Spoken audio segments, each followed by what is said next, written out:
আসসালামু আলাইকুম সম্মানিত দর্শক, আশা করি সবাই ভালো আছেন। নতুন একটু বিষয় আপনাদের সামনে শেয়ার করার জন্য আজকে আবার এসেছি।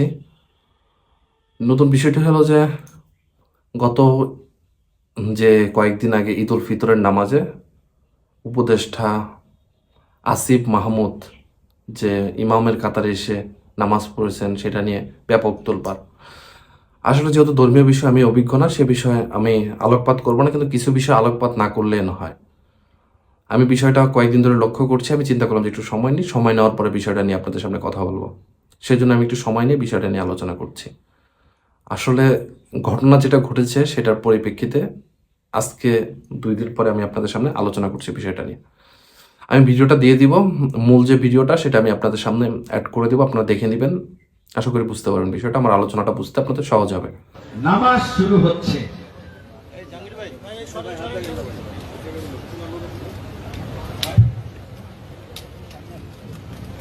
একজন একজন সামনে আসতে পারে। এই বলো না। হ্যাঁ,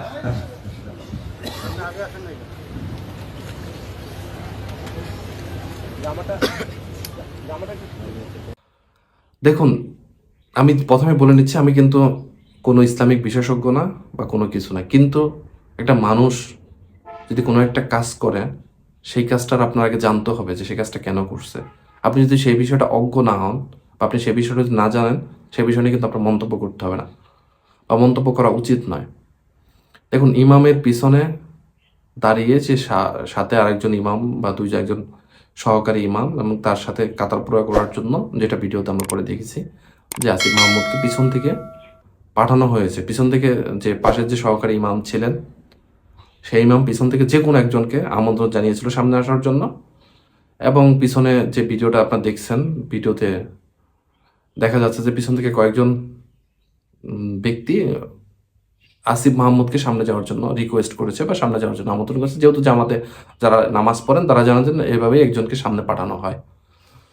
তো সেভাবে আসিফ মাহমুদ সামনে গেছেন, কিন্তু ভিডিওটা এক অ্যাঙ্গেল থেকে ভিডিও করা বা ছবি দেওয়ার ফলে কিছু মানুষের মানে এক্সট্রা যে কারিশমা সেটা ফুটে উঠেছে। মানুষ বিশেষজ্ঞ হয়ে গেছে, এক একজন জনে বিশেষজ্ঞ হয়ে গেছে। আসলে আপনি যে বিষয়টা জানেন না, সে বিষয় নিয়ে আসলে আপনার আলোচনা করা উচিত। আপনি আগে জানেন বিষয়টা, আপনি আগে বিষয়টা জানেন যে কি হয়েছে, তারপরে কি কারণে এরকম ঘটনা ঘটলো, এই বিষয়গুলো জানেন। আপনি যেহেতু ইসলামের মাসলা মাসাইল বা শরিয়ার যে নিয়মগুলো সেগুলো জানেন না, তা আপনার তো সেই বিষয় নিয়ে কখনো কথা বলা উচিত না, তাই না? আপনাদের মানে মানে কারো বিষয় হলো যে সরকারের বিরোধিতাই করা, মানে বিরোধিতা করতে হবে, বিরোধিতা করা কোনো কারণ ছাড়া। কারো মানে সকাল বিকালের কাজই হলো বিরোধিতা করা। ভাই, বিরোধিতা আপনি করবেন, কিন্তু বিষয়গুলো আপনার প্রপার জ্ঞান রেখে তারপরে বিরোধিতা করবেন, তাই না? আপনি যদি সেই কাজটা না করেন, তাহলে দিন শেষে যখন সত্যটা বের হয়ে আসবে, তখন আপনি অপমানিত হবেন।